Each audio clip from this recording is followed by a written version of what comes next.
Hi, I'm Donna from the North Carroll branch of the CCPL, and today I'd like to talk to you about backyard birdwatching.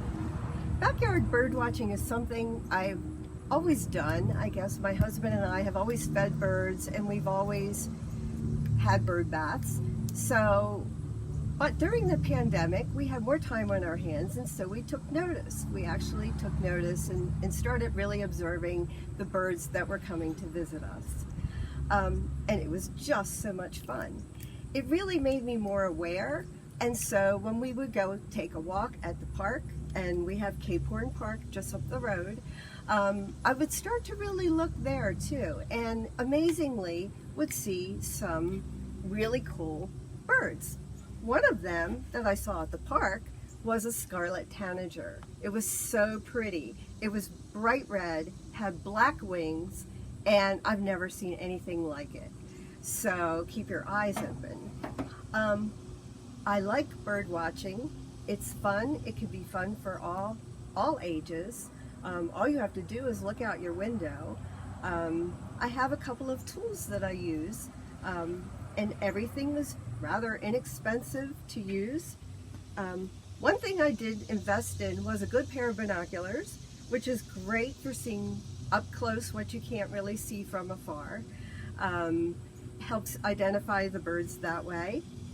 I have a lot of really great sources that I found at the library. Books on identifying and feeding birds, some really good ones. This is my favorite, Birds of Maryland and Delaware, because it deals with local birds. And this is Birds in Blooms magazine, another source that's available from CCPL.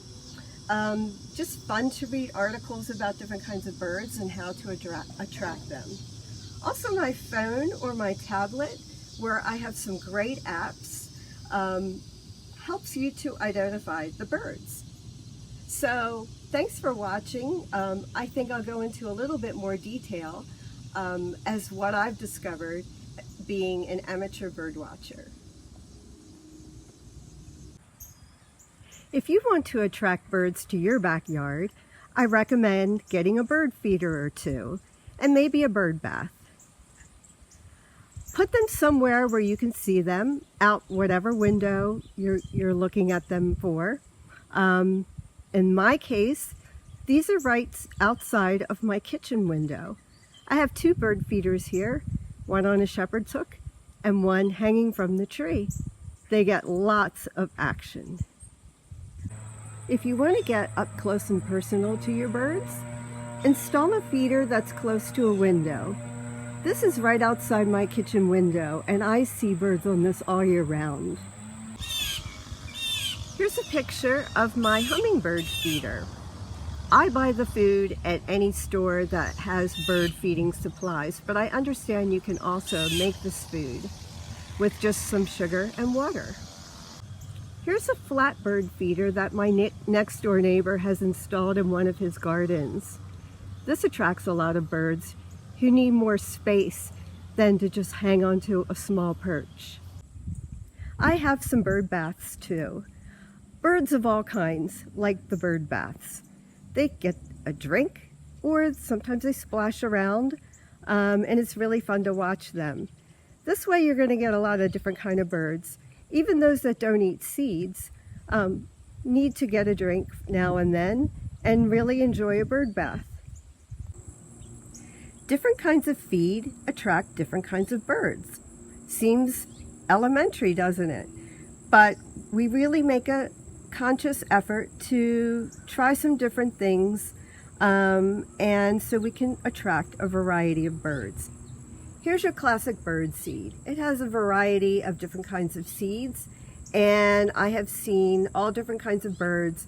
There are tiny little seeds there for your smaller birds, and I've seen goldfinches go for this, but it's also mixed with things like sunflower seed that birds like cardinals love. So this is just your basic bird seed. This one is a special mix for songbirds. Again, you're going to see a whole lot of sunflower seeds because a lot of birds really love those. but it's mixed with some other things as well. So if you want to attract songbirds, here's your one. It also may have some fruit in this. Sometimes some birds really like fruit.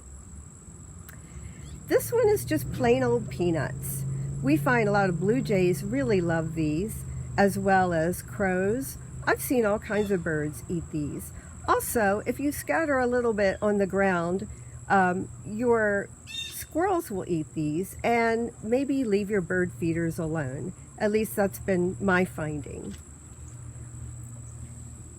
These are some treat bars, different kinds of things that you hang in a different type of feeder.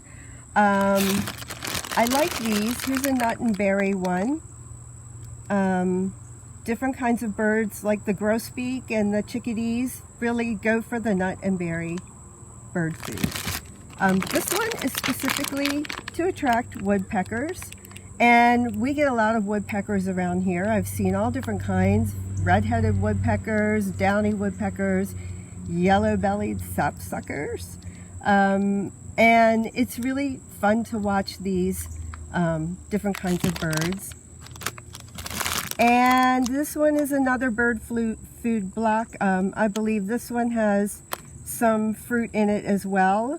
And so this one is designed to attract songbirds.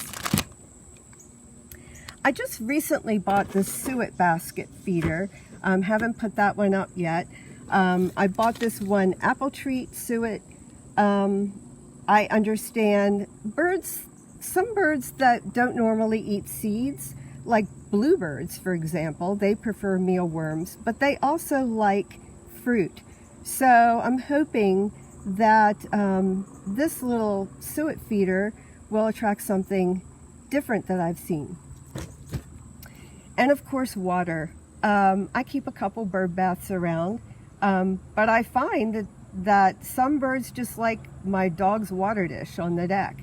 So I keep a couple of water dishes around, one for Casey, my dog, and then one that birds can come and get a drink or even splash around in.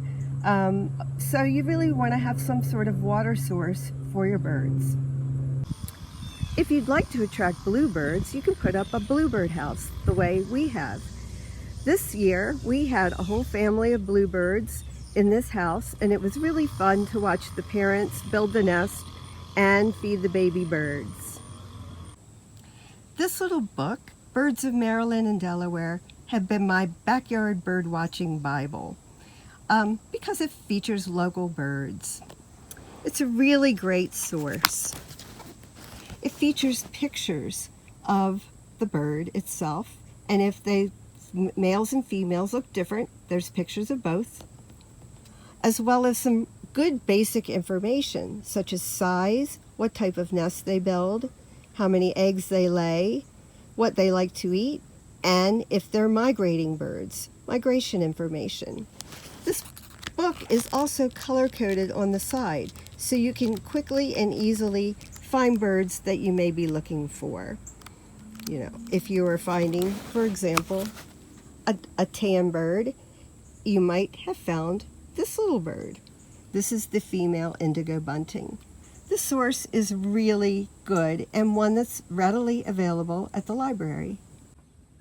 One of the best ways to identify a bird is to get an app for your phone or tablet.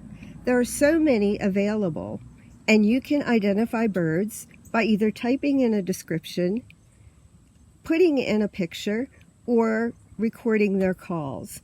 And these apps are very helpful. And most of them are free. One of the most highly recommended apps for your phone or tablet is the Cornell Lab Merlin app.